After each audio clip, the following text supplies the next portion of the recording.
Welcome class 12. We are continuing with unit 6, chapter 6.4, that is training and development, प्रशिक्षण एवं विकास। पिछले lecture में बात हुई थी प्रशिक्षण की अर्थ के बारे में, उसकी परिभाषा के बारे में, विशेषताओं के बारे में। उससे आगे चर्चा को जारी रखते हुए आज का हमारा टॉपिक केंद्रित रहेगा प्रशिक्षण की आवश्यकता, नीड ऑफ ट्रेनिंग, और प्रशिक्षण की मुख्य विधियों के बारे में। उसमें हम कार्य पर प्रशिक्षण की मुख्य विधियों का जिक्र करेंगे और कार्य से परे प्रशिक्षण जो है वो अगले लेक्चर की कड़ी में शामिल रहेगा। तो आइए आज प्रशिक्षण की आवश्यकता के ऊपर बात करते हैं। जैसे जैसे व्यवसाय का पैमाना बढ़ता जा रहा है और व्यावसायिक प्रतिस्पर्धा जो है वो दिन ब दिन बढ़ती जा रही है, नई मशीनों, नई तकनीकों, इन सब के आधार पर संगठन जो है वो नित नए खोज करने में लगे हुए हैं और इस तरह से एक ऐसा वातावरण तैयार हुआ है जहां पर प्रशिक्षण की अति आवश्यकता है। और यहां पर यह जान लेना जरूरी है कि प्रशिक्षण की आखिर आवश्यकता क्यों है, और ये हर स्तर पर होती है। निम्न स्तर से लेकर उच्च स्तर के प्रबंधकों तक माल और मशीन के साथ डील करना होता है। तो ऐसे में प्रशिक्षण की आवश्यकता जो है वो समय की मांग है, और जो संस्थान इसके साथ नहीं चलते वो बदलते वातावरण में अपने आप को जिंदा नहीं रख सकते। तो आइए जान लेते हैं कि प्रशिक्षण से संगठन को क्या लाभ हैं और कर्मचारियों को क्या लाभ हैं। पॉइंट वाइज डिस्कशन करते हैं। संगठन के लाभों की बात होगी, बेनिफिट्स टू द ऑर्गेनाइजेशन। इसमें पहला पॉइंट हम डिस्कस करेंगे माल एवं मशीन का मितव्ययी तथा सही प्रयोग। अब जब प्रशिक्षण की बात आती है, ट्रेनिंग की बात आती है, तो यहां पर माल और मशीन से डील करता है जो मानव है। और यहां पर जब एक प्रशिक्षित व्यक्ति माल और मशीन के साथ काम करेगा तो काम करने के तरीके जो हैं वो वैज्ञानिक हो जाते हैं। काम करने का जो तरीका है वो इकोनॉमिकल हो जाता है, मितव्ययी हो जाता है, क्योंकि आप ज्यादा चीजों की वेस्टेज करते नहीं हैं। और मशीनों का भी सही से प्रयोग हो पाता है, क्योंकि मानव को उसके लिए बाकायदा प्रशिक्षण दिया जाता है और वो सुयोग्य प्रशिक्षकों की देखरेख में यह काम किया जाता है। दूसरा, उत्पादन की किस्म एवं मात्रा में सुधार। अब जहां बात उत्पादन की क्वालिटी की है, किस्म की है, तो ये सिर्फ जो प्रोडक्ट तैयार हो रहे हैं, उत्पाद तैयार हुए हैं, उनकी क्वालिटी में ही आप एक नयापन नहीं देखते, उसी में सुधार नहीं आता। ये तो बात हुई श्रमिकों के स्तर पर, जो मशीनों के स्तर पर काम कर रहे हैं कर्मचारी। यहां पर जो उच्च स्तर के कर्मचारी हैं वो भी आखिर किसी न किसी मशीन से, कंप्यूटर से, दूसरे कई जैसे अकाउंट हैं, बुक्स ऑफ अकाउंट्स हैं, उनको वो सब चीजें जो हैं उन सब में अमूलचूल एक सुधार होता है, परिवर्तन होता है। और इस तरह से उत्पादन की क्वालिटी और मात्रा में सुधार दर्ज किया जाता है, जो कि संगठन के उद्देश्यों को पूर्ण करने में मददगार सिद्ध होता है। तीसरा है पर्यवेक्षण की कम जरूरत। अब जब मानव, श्रमिक, कर्मचारी सभी प्रशिक्षित होंगे तो उन्हें सुपरविजन की कम जरूरत पड़ती है। पर्यवेक्षक को और काम, जो महत्वपूर्ण काम होते हैं संगठन के, उनको करने के लिए पर्याप्त मात्रा में समय मिल जाता है, क्योंकि आपके पास एक ऐसी लेबर होती है, ऐसे कर्मचारी होते हैं जो कि प्रशिक्षित होते हैं, वो अपने काम को अच्छे से करते हैं। तो वहां पर जो सुपरवाइजर है, पर्यवेक्षक है, उसको समय मिल जाता है संस्था के अपने जो दूसरे काम हैं उनके ऊपर कंसंट्रेट करने का।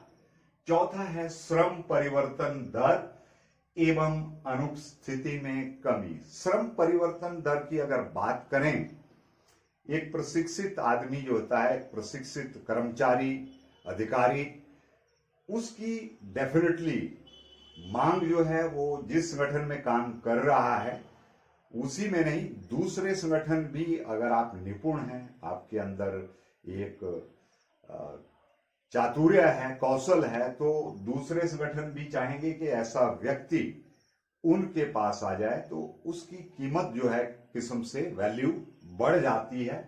तो श्रम परिवर्तन दर और अनुपस्थिति में कमी आती है।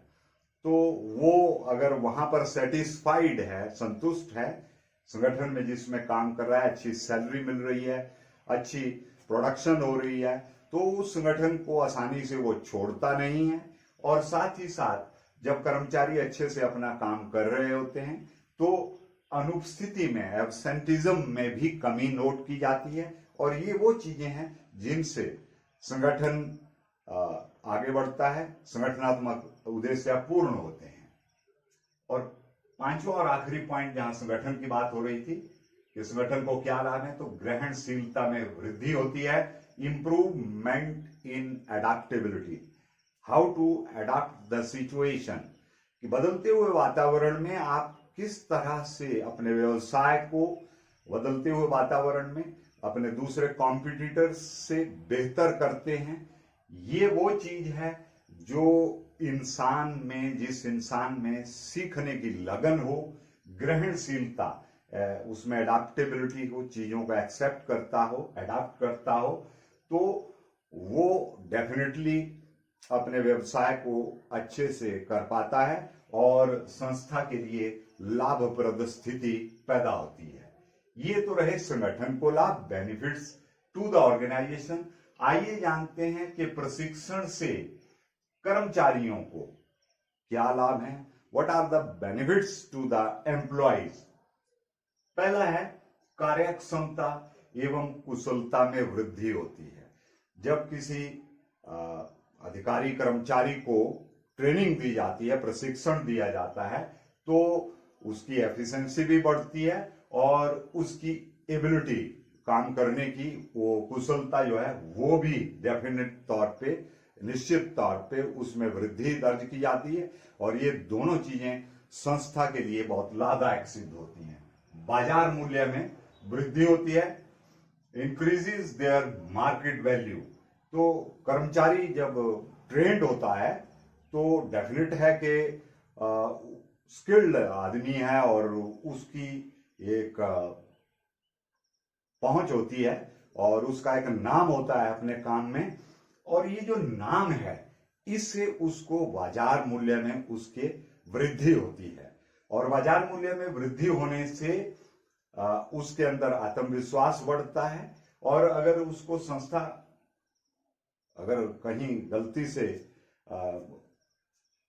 ठीक से पेपर वगैरह ना दे तो वो दूसरी संस्था जहां पे उसके लिए अच्छे अवसर हो सकते हैं, वो वहां पर जाकर दूसरी संस्था को भी ज्वाइन कर सकता है। तो बाजार मूल्य में वृद्धि होती है।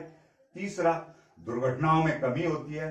बहुत जब कुशल प्रबंधक, कुशल कर्मचारी मशीनों को हैंडल करेंगे, मशीनों के साथ काम करेंगे, तो मशीनों की टाइमिंग, काम करने की क्षमता, उससे वो भली भांति परिचित होते हैं। दुर्घटनाओं में निश्चित तौर पे मशीनें ठीक से काम करेंगी और उन्हें मालूम होता है कि कब मशीन को रेस्ट देना है और कितनी देर मशीन जो है और कितने वर्कलोड को सहन कर पाएगी। तो इस तरह से निपुणता से काम करने से दुर्घटनाओं में कमी दर्ज की जाती है। चौथी और जो आखिरी बात है कर्मचारियों के सिलसिले में, जॉब सेटिस्फेक्शन, कार्य संतुष्टि। जब भी कोई कर्मचारी अधिकारी काम कर रहा होता है तो उसका सबसे बड़ा मोटिव कार्य संतुष्टि होता है कि how much job satisfaction you derive from your job. If it is there that means वो एम्प्लॉय और वो संगठन काफी समृद्धशाली मार्ग की ओर प्रशस्त हो रहे हैं और कार्य संतुष्टि जहां पर कर्मचारियों के बीच में व्याप्त होती है वह एक बड़ा संकेत होता है उस संगठन की लाभप्रद स्थिति का और कामयाबी का, और संस्थागत उद्देश्य जो है वो बहुत आसानी से प्राप्त हो जाते हैं। तो ये थे संगठन को लाभ और कर्मचारियों को लाभ। ये बात हो रही थी प्रशिक्षण की आवश्यकता की, नीड ऑफ द ट्रेनिंग की। अब बात करते हैं प्रशिक्षण की विधियों के ऊपर बात होगी, मेथड्स ऑफ ट्रेनिंग के, किस तरह से एम्प्लॉइज को ट्रेन किया जाता है।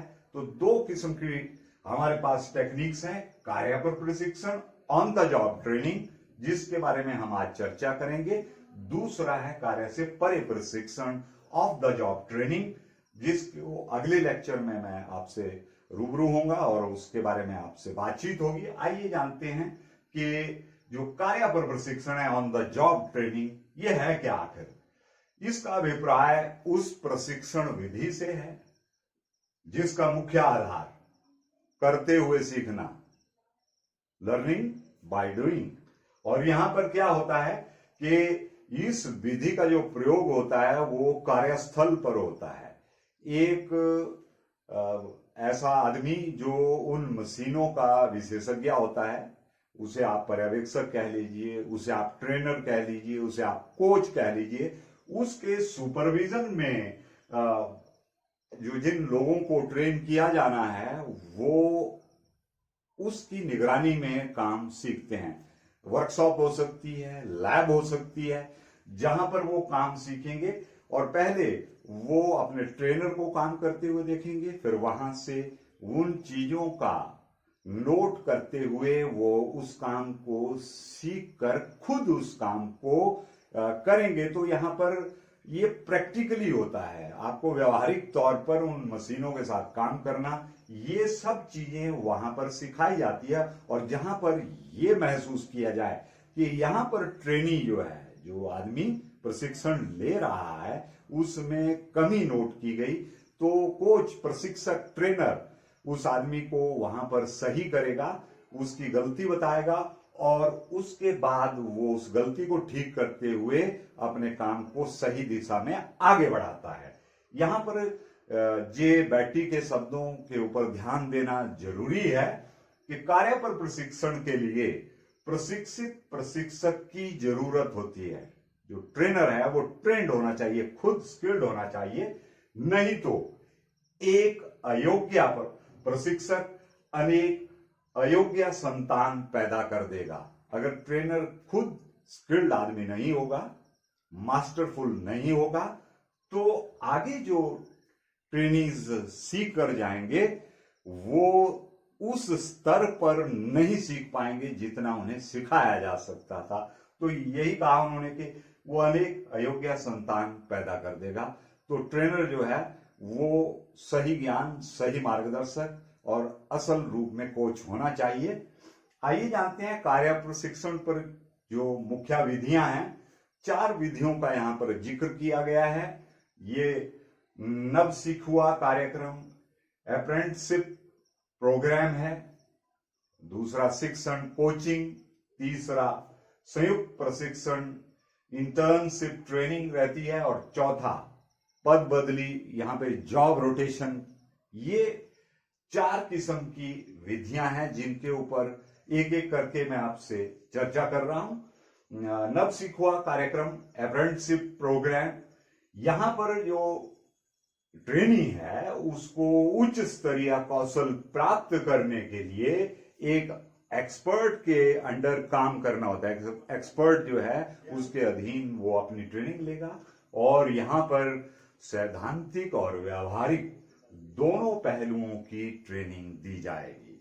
अब ये जो ट्रेनर है इस अप्रेंटिसशिप प्रोग्राम में वो उस प्रशिक्षु को, जो आदमी ट्रेनी है, उसको उन सब कौशल के बारे में बताएगा जो सीखने वो आया है। और जब उसे लगता है कि उस आदमी ने उन विधियों को, मशीनों के साथ हैंडल करने के तरीकों को ठीक से सीख लिया है और अब वो इंडिपेंडेंटली उस काम को हैंडल कर सकता है, तो उसकी ट्रेनिंग जो है वो समाप्त मानी जाती है और वो संस्था में जाकर के अपना काम शुरू कर देता है।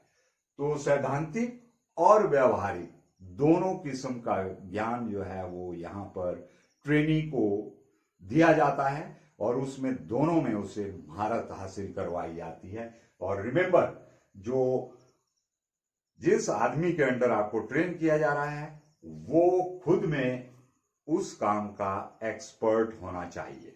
दूसरा, कोचिंग, शिक्षण की बात होगी। कार्य पर प्रशिक्षण की दूसरी विधि है, यहां पर एक अनुभवी मैनेजर, प्रबंधक के अधीन प्रशिक्षक को कोचिंग दी जाती है, गाइडेंस दी जाती है और ये जो अनुभवी प्रबंधक है वो उस ट्रेनी को बताएगा कि किस तरह से प्रबंध किया जाना है। वो देखेगा अपने मास्टर को, उस अनुभवी प्रबंधक को, कि किस तरह से, किस स्थिति से पार पाया जाता है।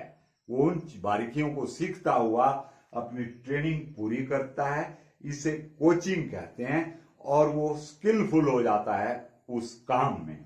तीसरा है इंटर्नशिप ट्रेनिंग, संयुक्त प्रशिक्षण। यहां पर तकनीकी संस्थाएं और व्यावसायिक संस्थाएं दोनों मिलकर अपने सदस्यों को ट्रेनिंग देते हैं, प्रशिक्षण देते हैं। प्रशिक्षण का जो उद्देश्य है वो सैद्धांतिक और व्यावहारिक ज्ञान में संतुलन स्थापित करना होता है। देखिए, जहां तक रही बात संस्थाओं की, तो किन्हीं संस्थानों में आपके यहां बात होती है सैद्धांतिक ज्ञान की और किन्हीं संस्थाओं में बात होती है व्यावसायिक ज्ञान की। तो जो सैद्धांतिक ज्ञान, थ्योरेटिकल नॉलेज, उसमें एक्सपर्ट होते हैं, वो जाते हैं व्यावहारिक ज्ञान, प्रैक्टिकल नॉलेज सीखने के लिए उन संस्थाओं के पास। तो यहां पर एक ज्वाइंट जो प्रशिक्षण होता है, इंटर्नशिप ट्रेनिंग होती है, इसमें इन दोनों चीजों का समावेश किया जाता है और दोनों एक दूसरे से सीखते हुए आगे बढ़ते हैं। तो इसका लाभ जो है वो फाइनली दोनों ही संस्थाओं को, तकनीकी संस्थाओं को भी होगा और साथ ही साथ व्यावसायिक संस्थाओं को भी होगा। चौथा है पद बदली, जॉब रोटेशन। यहां पर जो प्रबंधक होता है वो मान लो प्रोडक्शन डिपार्टमेंट में मैनेजर है और उसे मार्केटिंग डिवीजन के काम के बारे में ज्यादा अनुभव नहीं है, उसे सेल परचेज डिवीजन के बारे में ज्यादा अनुभव नहीं है। तो क्या किया जाता है कि बदल बदल करके अलग अलग डिविजन्स में उसे ट्रेन किया जाता है, उस मैनेजर को, और एक ऐसा आदमी तैयार हो जाता है कि विपरीत परिस्थितियों में जहां भी आवश्यकता हो आप उस प्रबंधक को वहां पर तैनात कर दें। आपकी संस्था जो है उसके ज्ञान, उसके कौशल का अनुभव प्राप्त करते हुए अपने काम को अच्छे से अंजाम दे पाएगी और नतीजा, जो संस्थागत उद्देश्य हैं, वो पूर्ण होते हैं और संस्था को लाभ प्राप्त होते हैं। तो ये थी कार्य पर प्रशिक्षण की 4 विधियां। कल आपसे इसी चर्चा को जारी रखते हुए अगले वीडियो में कार्य से परे प्रशिक्षण यानी ऑफ द जॉब ट्रेनिंग के बारे में बातचीत होगी और यहां से हमारा कारवां आगे बढ़ेगा। तो तब तक के लिए अलविदा, जय हिंद।